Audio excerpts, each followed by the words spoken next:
Assalamualaikum warahmatullahi wabarakatuh. Alhamdulillahirrabbilalamin.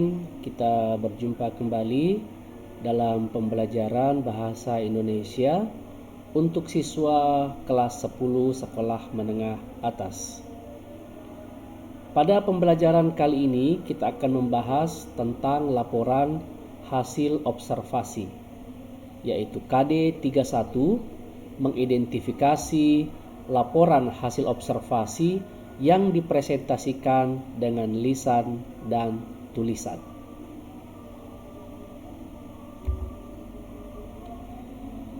Indikator pembelajaran KD 31 ini dan KD 41 ini ada 4. Yang pertama yaitu menginterpretasi laporan hasil observasi. Yang kedua, merevisi laporan hasil observasi. Kemudian yang ketiga, menganalisis kebahasaan teks laporan hasil observasi. Dan yang keempat adalah mengonstruksi teks laporan hasil observasi. Inilah 4 indikator yang akan menjadi tujuan pembelajaran kita untuk KD 31 dan KD 41. Ya, apa kalian sudah siap?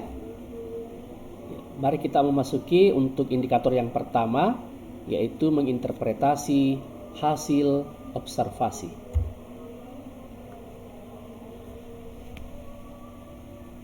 Apakah kalian pernah membaca laporan hasil observasi? Kalau pernah, di mana Anda biasa menemui atau menemukan bacaan laporan hasil observasi? Ya, hasil observasi merupakan sebuah laporan yang dapat disajikan dalam bentuk teks tertulis maupun lisan. Ya. Kamu sering melakukan observasi atau pengamatan, misalnya mengamati pasar, mengamati kendaraan lalu lintas yang lalu lalang, mengamati keadaan sekolah, ya, mengamati keadaan sekitar rumah dan sebagainya. Akan tetapi belum memahami cara menyusun teks laporannya dengan baik. Ya, nah, anak-anakku sekalian, ilmu ini nanti ke depannya akan sangat bermanfaat kepada Anda, khususnya nanti yang lanjut kuliah. Kenapa? Karena dalam perkuliahan akan diakhiri dengan sebuah penelitian yang di dalamnya adalah melakukan observasi terlebih dahulu. Ya, melakukan observasi terlebih dahulu. Jadi hari ini adalah dasar-dasar Anda untuk menyusun laporan hasil observasi yang kedepannya ilmu ini bisa Anda manfaatkan ketika Anda kuliah, baik itu S1, S2 maupun S3. Atau mungkin pada bidang lain, bukan hanya orang kuliah yang membutuhkan laporan observasi ya, tapi banyak bidang yang membutuhkan laporan observasi. Baik, mari kita berlatih sama-sama.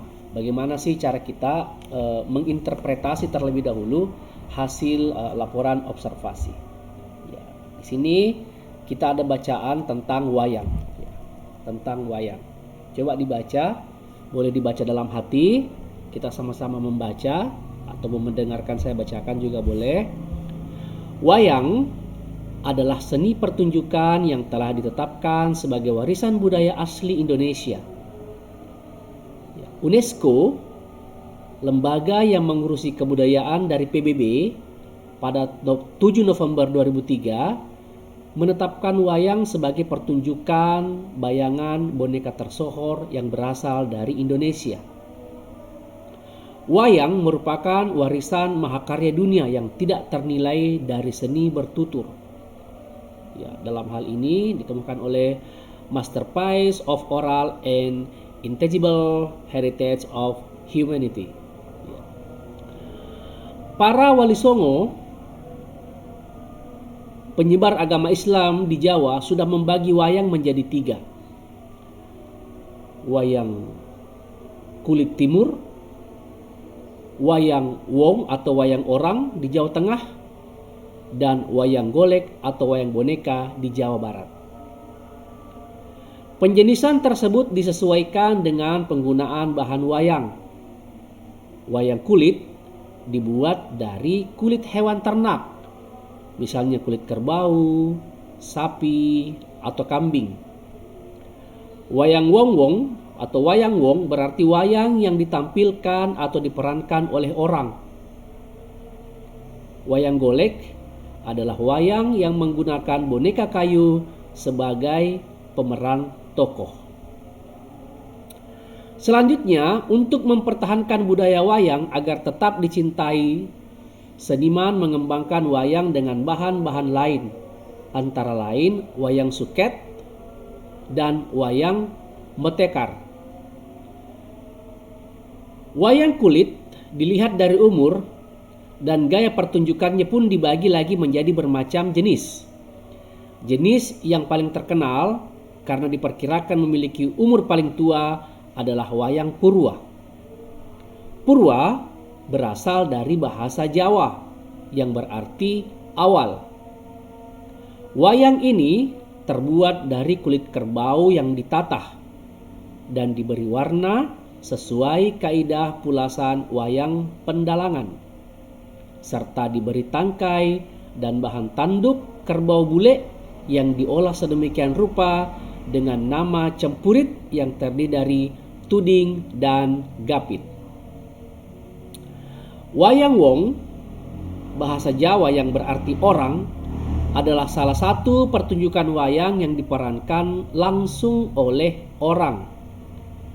Wayang orang yang dikenal di suku Banjar adalah wayang gung, sedangkan yang dikenal di suku Jawa adalah wayang topeng. Wayang topeng dimainkan oleh orang yang menggunakan topeng. Wayang tersebut dimainkan dengan iringan gamelan dan tari-tarian. Perkembangan wayang orang pun saat ini beragam. Tidak hanya digunakan dalam acara ritual, tetapi juga digunakan dalam acara yang bersifat menghibur. Selanjutnya, jenis wayang yang lain adalah wayang golek yang mempertunjukkan boneka kayu. Wayang golek berasal dari Sunda. Selain wayang golek, wayang yang terbuat dari kayu adalah wayang menak atau sering disebut wayang golek menak karena cirinya mirip dengan wayang golek. Wayang tersebut pertama kali dikenalkan di Kudus. Selain golek, wayang yang berbahan dasar kayu adalah wayang klitik. Wayang klitik berbeda dengan golek. Wayang tersebut berbentuk pipih seperti wayang kulit. Akan tetapi cerita yang diangkat adalah cerita Panji dan Damarwulan. Wayang lain yang terbuat dari kayu adalah wayang papak atau cepak, wayang timplong, wayang potehi, wayang golek tekno, dan wayang ajen. Perkembangan terbaru dunia pewayangan menghasilkan kreasi berupa wayang suket. Jenis wayang ini disebut suket karena wayang yang digunakan terbuat dari rumput yang dibentuk menyerupai wayang kulit. Wayang suket merupakan tiruan dari berbagai figur wayang kulit yang terbuat dari rumput. Bahasa Jawa, suket. Wayang suket biasanya dibuat sebagai alat permainan atau penyampaian cerita pewayangan kepada anak-anak di desa-desa Jawa. Ya. Nah, itulah tadi laporan hasil observasi tentang wayang. Selanjutnya, coba kalian mengerjakan tugas ini. Yang pertama, buatlah pertanyaan terkait isi laporan wayang tersebut. Kalau kalian tidak ingin membuat pertanyaan tentang wayang, kalian boleh membuat pertanyaan lain yang mungkin ada laporan hasil observasi di daerah Anda seperti Kecaping dan lain sebagainya. Yang kedua, jawablah pertanyaan-pertanyaan tersebut dengan singkat dan jelas. Jadi Anda menjawab, Anda sendiri membuat pertanyaan mungkin 3-5 pertanyaan. Kemudian Anda jawab sendiri pertanyaan itu.